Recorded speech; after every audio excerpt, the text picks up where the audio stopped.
Hi, my name's Roxanne Peters and I'm a creative and cultural IP specialist at University of Arts London, also known as UAL.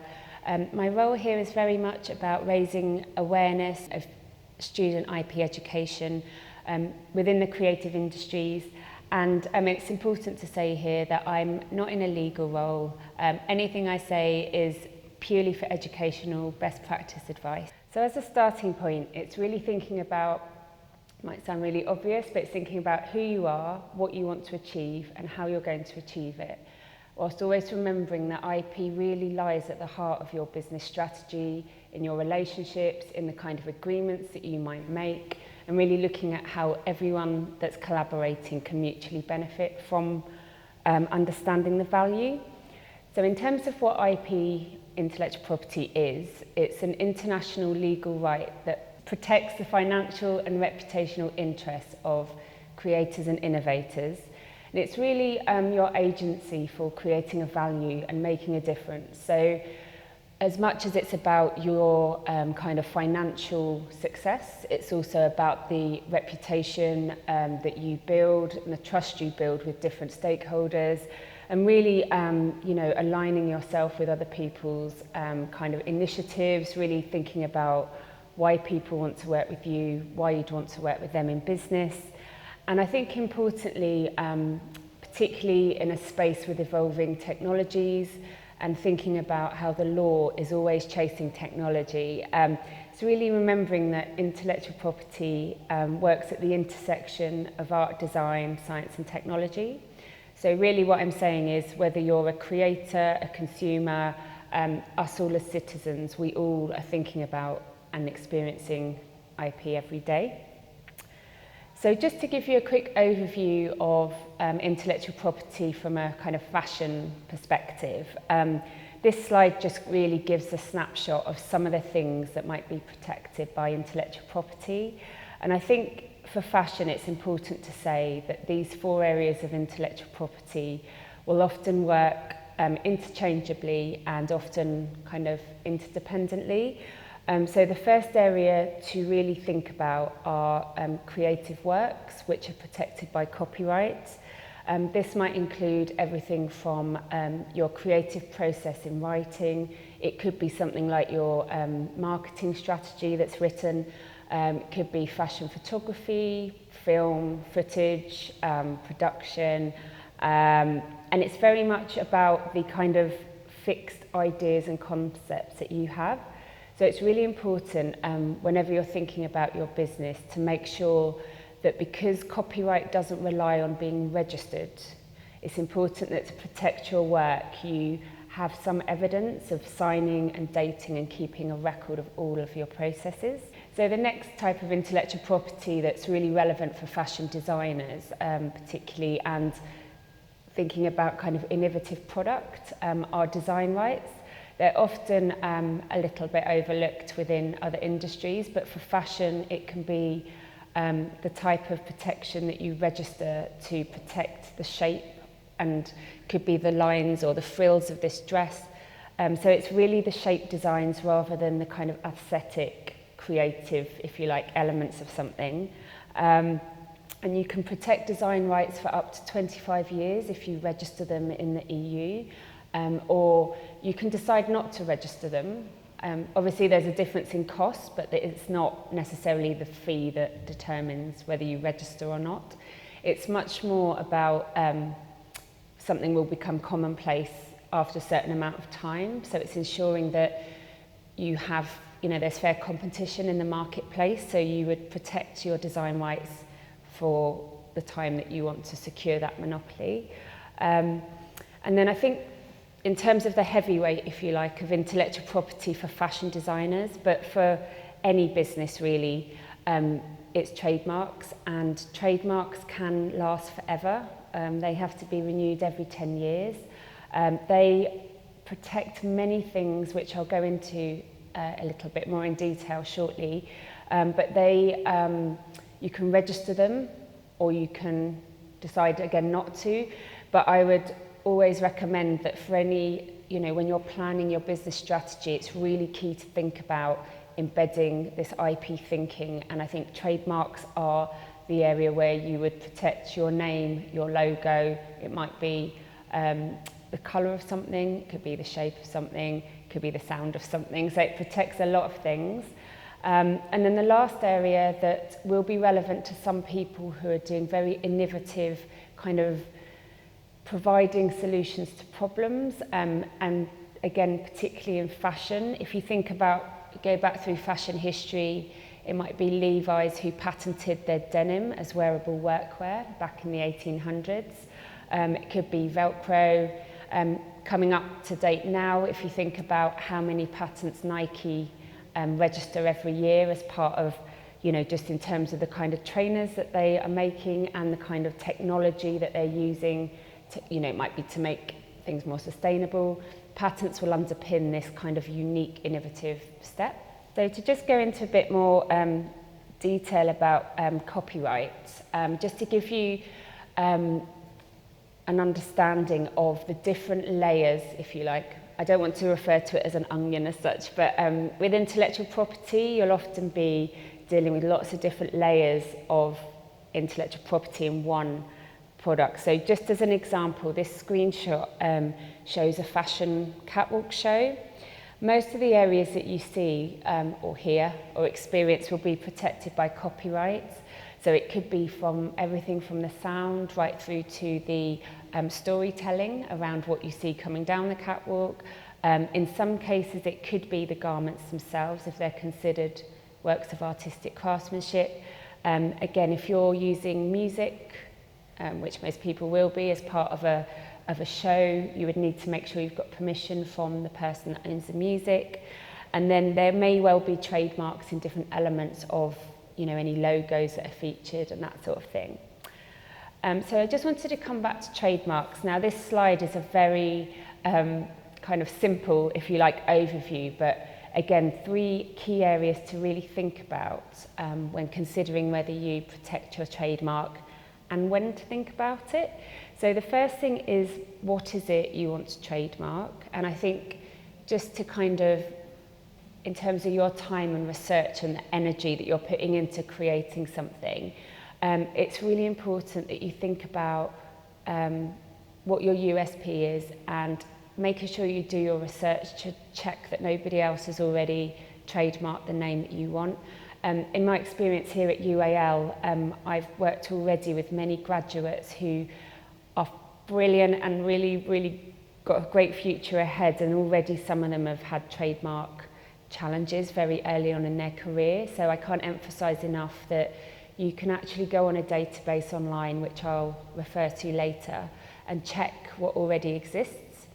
So the first thing is the what. So what is it you're going to trademark? And again, it might be more than a logo. It might be, if you've got the Louboutin red soles, for example, it might be the colour that you could trademark. And then the next important thing to think about is where you actually want to trade. So it's thinking about your territories. It might be in your interest when you're just starting out, financially and otherwise, but you might just want to register something in the country that you're trading in. But eventually, again, it's thinking of the long-term benefits of your kind of international reputation and thinking about trademarking in other territories too. So just to be clear, you have to trademark per territory, which obviously is, each has a different cost, but it's worth thinking about as part of your strategy too. And then the last important thing, the main thing, is how are you trading? So what is it you're actually offering? What's the product? What are the services? What are the markets you want to reach? And then you would register per category. So it could be, you know, you're a shoe designer and you're working in retail services, but if you're doing something bespoke, it may be that it falls into a slightly different category. So again, it's making sure you don't kind of, you know, your business isn't compromised because you weren't aware of these different areas that you need to protect yourselves in. As I said before, I think all of us as consumers are immersed and surrounded and experience trademarks every day of our lives, and you know, you probably will see them all the time. Again, it will give you inspiration as well for what you're thinking about with your own business. I think it's really important here. I've mentioned 4 areas of intellectual property that are, intellectual property law, but they never really work in isolation because you're always going to need to put something in writing, have agreements in place, be really clear on who owns what. So there's other areas that I would highlight as 2 other big things to always be thinking about. So one is contract law. So essentially, I'll come on to licensing and assignment of your rights in a minute. But really, contract law is a way that helps you, again, be transparent when you're building up your brand, your relationships, being clear what you want to put in writing. If you're working for someone else and someone presents a contract to you and you're not either happy with what's been put in writing or you don't understand what it actually says, it's important to have those conversations early on and make sure you negotiate terms that are fair and are going to work for you in business. And then the other big area to mention, which is fairly, again, kind of part of good business practice, is if you're working, and increasingly again with intellectual property being kind of at the intersection of design and technology, you will be increasingly working and shaping ideas and concepts with other people. I said at the beginning that IP has to be fixed to be protected. So if we're having a conversation and we come up with ideas and it's very organic, sometimes it's quite hard to pin down who owns what. So it's really clear at the beginning to, where relevant, set up what's known as a non-disclosure agreement, or thinking about it in terms of confidentiality. So if I was working with someone else, you might have a mutual, what's known as an NDA. So again, terms that are going to work beneficially for both. Or it could be a one-way non-disclosure agreement where someone's working for you or you've commissioned someone to do something. So it could be, for example, if you're developing, a fashion platform and you're working with a software developer, it's your business, it's your brand and your reputation you're building. The developer might be doing this, kind of one area of your business to help make it happen and make your vision come to life. But to ensure that none of this information is disclosed to another person who might have a similar idea to you, it's important that you keep your interests secure and safe. So again, there's templates online that you can use a standard NDA agreement from. And then there's other areas, I think increasingly with a lot of, it's where you're going to be working on your own. So when you're thinking about collaboration, a really important area in terms of your kind of moral compass, if you like, the ethics, the kind of your working practice, kind of increasingly looking at areas around sustainability or kind of environmental concerns, and also looking at, IP is designed to balance the interests between you as a creative and innovator and the rights of the public to benefit from everything that you're doing as well. So in terms of one's basic human rights and that freedom of expression, it's making sure that if you're working in communities where, for example, with Indigenous artisan communities, it's important to make sure, again, that all of these things are reflected in the agreements that you have to ensure that, you maintain that good working relationship, everyone's benefiting. It might not be financial, it might be that it helps to really increase the visibility of, a local crafts people's community.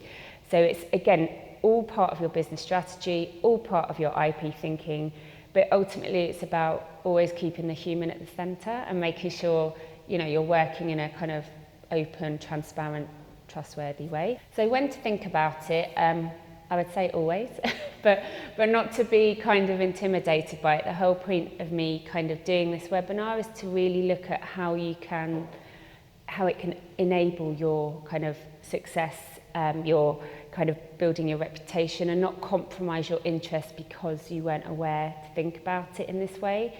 So I think when you're right from the point of protecting your ideas and concepts, right through to your business relationships, setting up your business, I think importantly, when you're starting out and you might be pitching for funding, if you've already thought about your IP and you've got some strategy in place, what you might need to do to register your trademark, for example. Something funders might often ask you is whether you've already thought about registration. You know, they want to know that you're, you know, taking this seriously, that you're aware of your rights, and you're looking at how to think about kind of building that business with them and why they'd want to work with you. So again, it's reinforcing the value of your assets, which is IP, essentially. And again, I've already said, when you're employing people or when you're employed by others, again, intellectual property should always be discussed, whether it's through something you've commissioned someone to do or you're working with someone on a short-term basis. It should always be in writing. It avoids any fallout later or any challenges around that. So in terms of who owns the intellectual property, I've been talking about you as the creator, the business owner, you know, the person kind of really leveraging the IP and value of your business. So you, when you create something, you will be the first owner of your intellectual property, unless, so in law, in kind of the legal statutes, in the Copyright Design and Patents Act, it's written that the employer is the first owner of your intellectual property. So I'm an employee of UAL, so everything that I do during the course of my employment will belong to UAL, unless I've got anything contrary in writing. When you're freelancing or you're commissioning someone else to do something, it's, again, what works, what you negotiate. Sometimes there's no value in someone owning your IP, so it's really, again, being clear on the terms. And I know within the fashion industry, historically, and as things work in practice, often it's very much a sort of verbal agreement, but I can't emphasize enough that it's really important to get things in writing as part of your ongoing practice as well. In terms of what you can do if someone was to breach, you know, confidence. So say you'd signed a non-disclosure agreement, or vice, you know, if someone signed it as well. There are things, you know, some people say once it's out there in the public domain, which means it's been disclosed in some way, obviously, like anything that's kept secret, it's going to slightly devalue or compromise the idea. But there are what's known as remedies. So there's things that you can do to try and help kind of reduce any damage to your reputation or to any financial loss that you've had. So one area of law you can rely on, or hopefully rely on, are what are known as injunctions, where you, even though someone might have already started doing something, an injunction will put an immediate stop to somebody continuing to trade or continuing to, you know, pass themselves off as your brand. And it's really about this damage limitation to your reputation and livelihood. The other thing that you might be able to do is, if you feel that you've actually had a loss of earnings from someone already trading or passing themselves off as you, there's a way that you can also seek to get advice on how to reduce and recover actual loss of earnings. So there's plenty of cases which have been discussed before where this may have happened and things don't always go to court because people have negotiated something they know is fair, basically. So just really as a kind of quick, it's not an exhaustive list or tip list on contracts, but I think just to kind of recap on some of the kind of key messages that I've been hopefully bringing across is be transparent in your contracts. Again, might sound obvious, but if it's not in writing and something happens, you've got nothing to refer to back up what was agreed between you. Be clear on who owns what, so that's the intellectual property element of something. Be clear on how much, you know, resources required. In the past myself, I've sometimes underestimated my time. So I might have quoted a fee for something or a license, and then it's taken me so long to do the research and I've totally not factored that in. So it's really important to really, as much as you can, give an estimated, you know, and to value yourself enough and not kind of think it's not enough. But also, there was a recent example with someone that I was working with where there's certain things that might be out of your control to manage your time. So it was actually with a designer who is working between artisan communities and manufacturers and retailers. But because part of her USP and offer is the expertise and insight into these communities and their bespoke products that are handmade, while she's got a certain time frame to meet the retailers and manufacturers' kind of deadlines, because of the nature of the industry she's working with, there's no guarantee that she'll meet those timescales.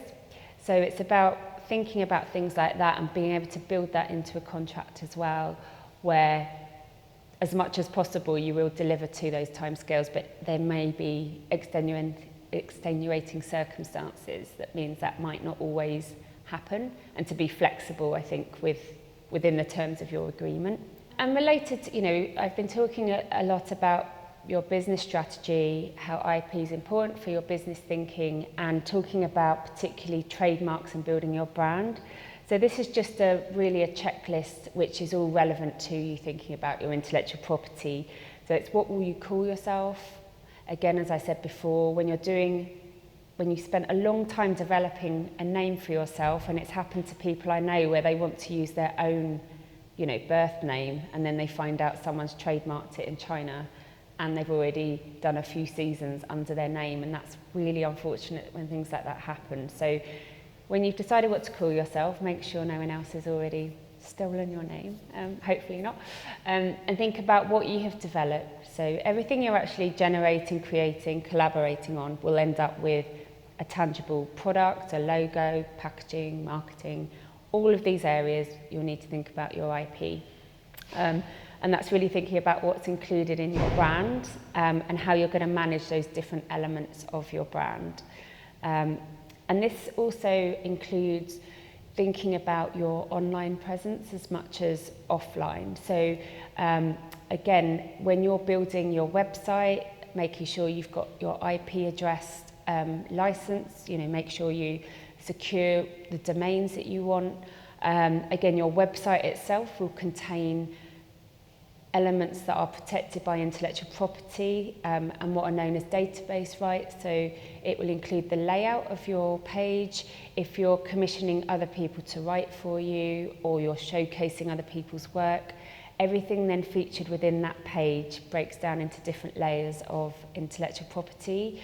I'm not going to go into detail here about social media platforms, but it's making sure you're really clear on the terms and conditions of those platforms, because particularly for fashion, a platform like Instagram obviously brings a wealth of opportunities for your visibility, connecting with others within your network, and it also brings a lot of challenges too in terms of people copying. So again, it's really thinking about what you share, when you share it, how much you share, because in an online space, as you'll all be aware, once it's out there, things can go viral very quickly, things can be copied very quickly. So again, it's probably for a different webinar, but it's thinking about some of these things strategically, about when you kind of make your online presence, available. So in terms of managing your intellectual property, I've mentioned that you will be the first owner of your intellectual property. So you as a rights holder, as it's sometimes referred to, are in a position where you can assign your rights over to someone else. So if you assign your rights over to someone else, that means you no longer own the rights in, it could be just that product. If you assigned your whole logo over, then, it's your whole business essentially. You would normally sell your intellectual property. So in terms of thinking about when you assign and when you license, which I'll mention in a minute, an assignment would normally be for quite a sum of money, unless it's something that's a one-off, one-off collaboration where there's really no longer-term benefit of you keeping hold of them. So again, it's part of your negotiations around what's really going to work and what's best for your business.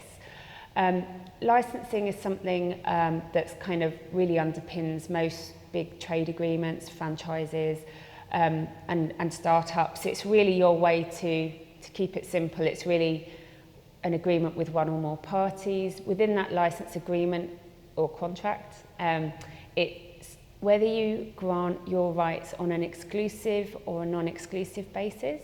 So all this means is, for example, if you were working with a really big fashion brand and you were commissioned to do one season for them for something, you might then, as part of the negotiation, as part of the interest in building that relationship with them, it would be beneficial to grant exclusive rights to them, and only they would then be able to trade selling your works. It also is important to remember that if you've granted an exclusive agreement to somebody, you can't then grant the same terms to somebody else. That's kind of the point of a exclusive license. So again, it's just thinking about, you know, your business as you move on. You will probably be dealing with both exclusive and non-exclusive. So a non-exclusive just means you can license it to one or more parties, companies, businesses on the same terms or similar terms. And then the other thing that, as part of your negotiations, depending on what your, what your business is it might be in your interest to factor in a royalty scheme as part of your contract with them. So if someone's selling your work on your behalf, then you might get a percentage of any sales that happen. So again, it's having all these different kind of options really that you can almost mix and match what's going to work for you on that given kind of occasion. And always really importantly thinking about what the long-term benefits are. I think in retrospect, some people have maybe kind of agreed something too prematurely or not kind of thought enough around it, and it's actually kind of limited them later on. So again, as much as possible, think about it at the start. And again, just to recap really on protecting your work, I think particularly for copyright, unless you're based in the US where you are required to register your copyright, keep a track of your creative process. Just as an obvious example, big fashion brands are often turning back to their archives because actually where the value in terms of intellectual property is are in the original sketches and designs. Often the actual garments that were made from those sketches and designs were just kind of temporary, last season, however many seasons ago, don't exist anymore. So actually keeping your creative process is actually long-term where you're going to build up your brand value. Sign and date all of your work. If you're having conversations that aren't always, in writing, keep a track of every conversation you have, be it just through emails or reflecting back and documenting everything in a safe space. That's really key. And the other thing to just say, to reinforce that you know your rights and you really recognise the value of your copyright particularly, is to use the copyright symbol. It's not a legal requirement, but it does just reinforce that you mean business, basically. So it's good business practice.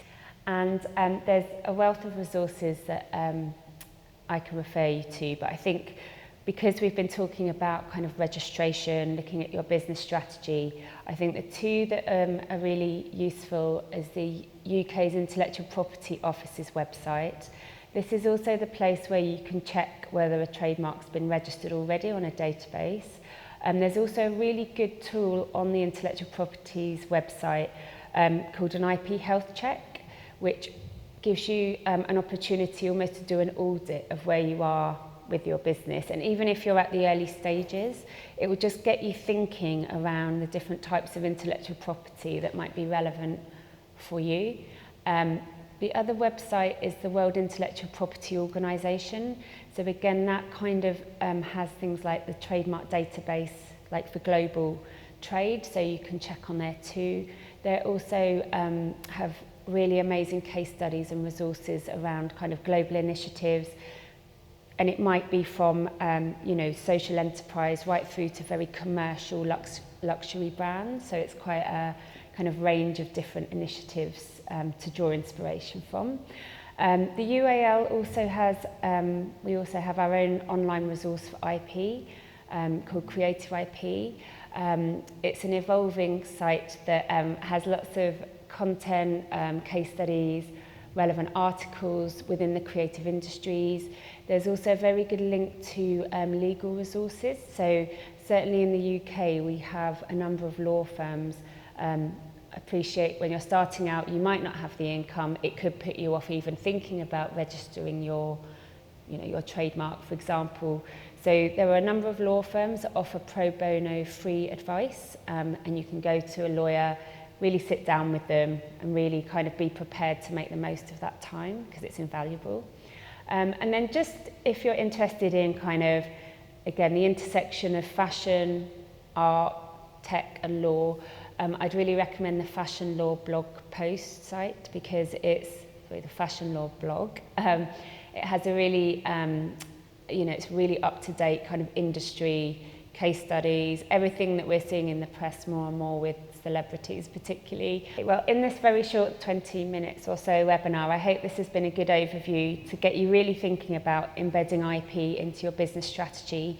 And for further information, you can go to the DeFINE website where there are plenty more resources on IP and other elements of to help build your business practice.